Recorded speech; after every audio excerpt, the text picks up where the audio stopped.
झारखंड को बनाया भी भारतीय जनता पार्टी ने और संवारने का काम भी भारतीय जनता पार्टी करेगी। और पिछले 5 वर्ष अगर आप आरजेडी, कांग्रेस और झारखंड मुक्ति मोर्चा की सरकार के देखेंगे तो यहां झारखंड के लोगों को लव जिहाद, लैंड जिहाद यही मिला है और इसके माध्यम से यहां की जनसंख्या और जमीन के संतुलन को बिगाड़ने का काम हो रहा है। पिछले 5 वर्ष की घटनाओं को अगर आप देखेंगे तो जन कल्याण की बजाय जिहाद कल्याण यहां पर चल रहा है और इसके एक नहीं अनेक उदाहरण आपके सामने हैं कि कैसे जन कल्याण की बजाय जिहाद कल्याण चल रहा है और कैसे लव जिहाद, लैंड जिहाद के माध्यम से जनसंख्या और जमीन के संतुलन को बिगाड़ने का काम किया जा रहा है। आदिवासी बहनों को बहला फुसलाकर उनके अधिकार मारे जा रहे हैं और जो आज से 5 साल पहले बड़े बड़े वायदे किए गए थे वो सब वायदे औंधे मुंह गिरे हैं। झारखंड की जनता अपने आप को ठगा हुआ महसूस करती है और एक नहीं अनेक फ्रंट पर आरजेडी, कांग्रेस और जेएमएम ने झारखंड की जनता को ठगा है। यहां पर जल, जंगल और जमीन, इसमें घोर भ्रष्टाचार हुआ है। यहां पर तो गरीब को अनाज की लूट, गरीब के अनाज की लूट, खान खनिज की लूट, जल जमीन की लूट, गरीब आदिवासियों की जमीन की लूट, आदिवासी अस्मिता की लूट की जा रही है और इस लूट वाली सरकार को अब खुली छूट जनता नहीं देगी, इनको बाहर निकालने का कहा जाता है। जिस और जवानी चलती है उस और जमाना चलता है और झारखंड के युवाओं ने मन बना लिया है कि वो भारतीय जनता पार्टी के साथ चलेगा, क्योंकि आज से 5 साल पहले कहा था कि हर साल 5 लाख नौकरियां ये कांग्रेस जेएमएम की सरकार देने की वायदा करती थी। आज 5 साल के बाद मैं हेमंत जी से पूछता हूं, सुरेंद्र साहब कितनी नौकरियां दी आपने?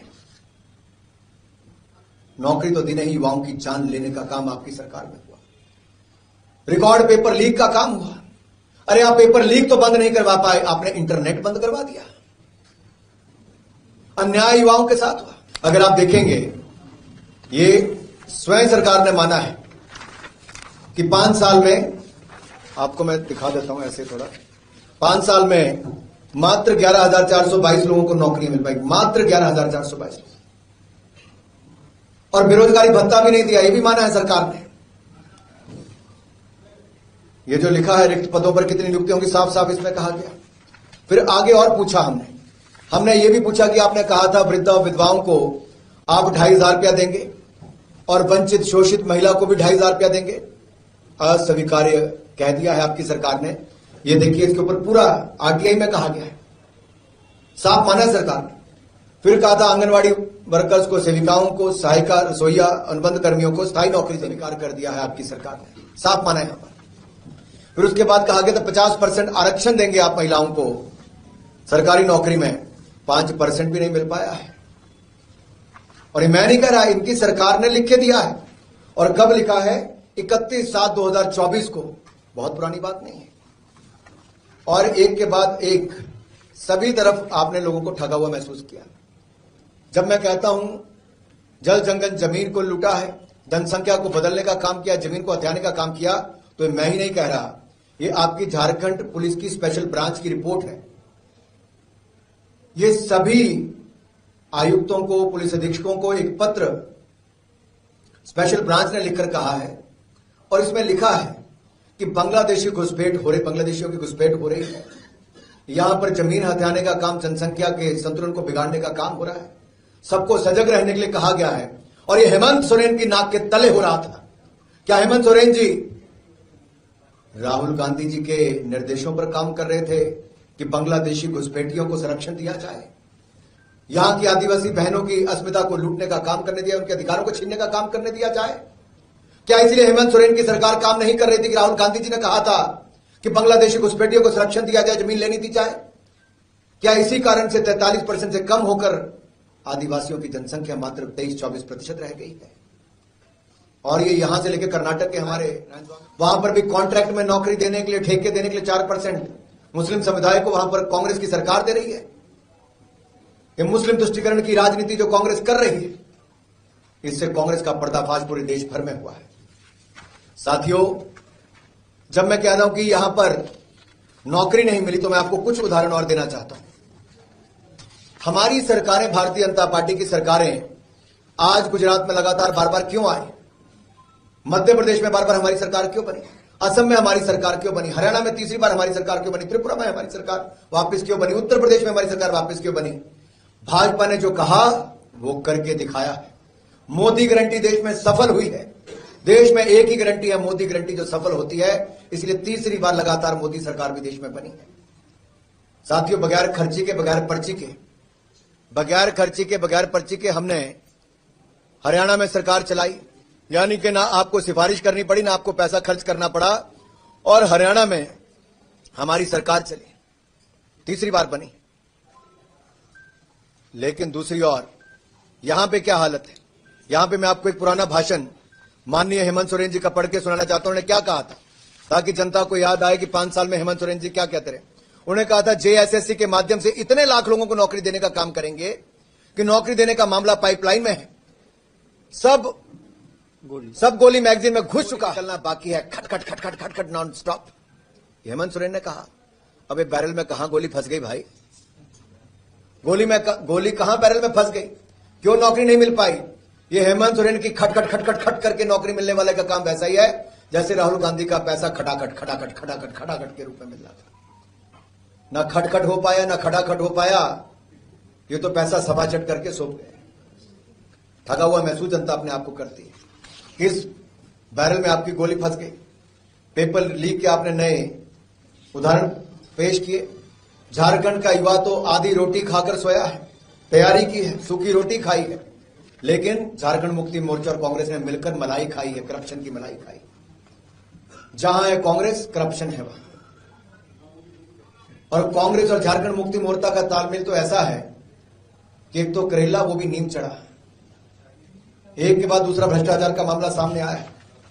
मैं आपको एक बात कहूं, आपके साथ लगता राज्य छत्तीसगढ़ है। छत्तीसगढ़ में भूपेश बघेल की सरकार थी। वहां लोग कहते थे भूपे करो और मौज करो। महादेव ऐप घोटाला हुआ, वहां पे पेपर लीक के मामले हुए, वहां कांग्रेस के रिश्तेदारों को, कांग्रेस के नेताओं को सारी नौकरियां मिली वहां पे। ये मैं नहीं कहता, ये छत्तीसगढ़ की जनता ने भी कहा, इसलिए छत्तीसगढ़ की सरकार वहां पे चली गई। शराब घोटाला, महादेव ऐप घोटाला, कभी आए भूपेश बघेल जी तो पूछिए। उनके चेला हेमंत सोरेन जी उनके चेले कहे जाते हैं। वहां पे हुआ, वैसे छत्तीसगढ़ में भी शराब पे लूट हुई। और यही नहीं, कांग्रेस के सांसद साहू के बारे में तो आपने सुना ही होगा। मशीनें हाफ गई, बोरियां खत्म हो गई, बैग खत्म हो गए, लेकिन नोट खत्म नहीं हुए थे। 350 करोड़ राहुल गांधी के सांसद के पास मिले थे।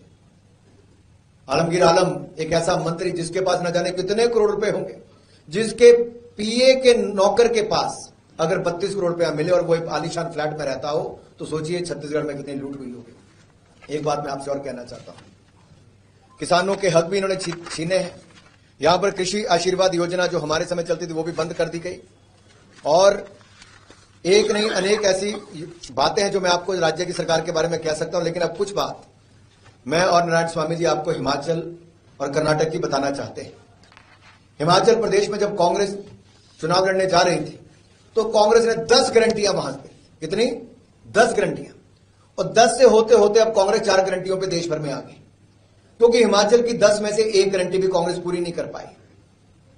कांग्रेस ने वहां पर कहा था कि वो हर साल 1 लाख युवाओं को सरकारी नौकरियां देंगे। अरे 1 लाख छोड़ो भाई, 2 साल होने को आए, कुछ हजार लोगों को भी नौकरी नहीं दे पाई। उन्होंने कहा था 680 करोड़ रुपए हम स्टार्टअप फंड के लिए देंगे। 680 करोड़ तो छोड़ो, 680 रुपया नहीं दे पाई। उन्होंने कहा था हम 2 रुपए किलो गोबर खरीदेंगे। 2 साल होने को आगे 2 लोगों से भी 2 रुपए किलो गोबर नहीं खरीदा है। उन्होंने कहा था हम 100 रुपए लीटर दूध खरीदेंगे। संजय भाई 100 रुपए लीटर दूध तो छोड़िए, 50 रुपए लीटर दूध भी वहां पर हिमाचल प्रदेश में नहीं खरीदा जा रहा। उन्होंने कहा था हम 300 यूनिट बिजली के मुफ्त में देंगे। अरे 300 यूनिट बिजली के मुफ्त में छोड़िए साहब, वहां तो सरचार्ज लगा दिया, मिल्क सेस लगा दिया, पर्यावरण सेस लगा दिया, बिजली के यूनिट के दाम बढ़ा दिया। और जो भाजपा की सरकार 125 यूनिट बिजली के मुफ्त देती थी वो भी बंद कर दिए। 300 यूनिट देना तो दूर की बात है। हम पानी मुफ्त में देते थे, उन्होंने पानी पे भी 100 रुपया सरचार्ज कांग्रेस की सरकार ने लगा दिया। और यही नहीं, पेट्रोल और डीजल पे 3-3 बार वैट लगाकर पेट्रोल और डीजल के दाम भी इन्होंने हिमाचल प्रदेश में कई गुना बढ़ा दिए। यहीं पे रुके नहीं, इन्होंने बागवानों को कहा था कि सेब और फलों के दाम हम आपको उचित देंगे, बागवान दाम तय करेगा। अरे भगवान ने दाम के अदा करने थे, खरीदी बंद हो गई। नदी नालियों में सेब बहाने पड़ गए हमें, ऐसी हालत वहां पे खड़ी कर दी। इन्होंने कहा था महिलाओं को 1500 रुपया देंगे। नारायण स्वामी जी हमारे राज्य में कहा था कि अगर एक परिवार में 4 महिलाएं भी 18 साल से ज्यादा की होंगी तो 1500 रुपया हर महिला। 1500 हर महिला को छोड़िए, एक महिला को भी 1500 रुपया नहीं मिला। 2 साल होने को आ गए हिमाचल प्रदेश में। अभी प्रियंका गांधी जी छुट्टी बिताने गई थी, दिवाली मनाने हिमाचल प्रदेश गई। हिमाचल के चुनाव के बाद 3 बार प्रियंका गांधी जी आई, लेकिन 3 लोगों से भी हिमाचल प्रदेश में नहीं मिली, क्योंकि एक भी गारंटी हिमाचल प्रदेश की पूरी नहीं की है। आज राहुल गांधी जी, प्रियंका गांधी जी, खड़गे जी अपनी शक्ल दिखाने के लायक हिमाचल प्रदेश में नहीं रहे, क्योंकि झूठे वायदे किए, झूठे दावे किए। ऐसा कोई बचा नहीं जिसको कांग्रेस ने ठगा नहीं। और हालत देखिए, जो 1500 रुपए देने थे वो 23 लाख महिलाओं को देने थे, आज 23,000 महिलाओं को भी नहीं दे पाए।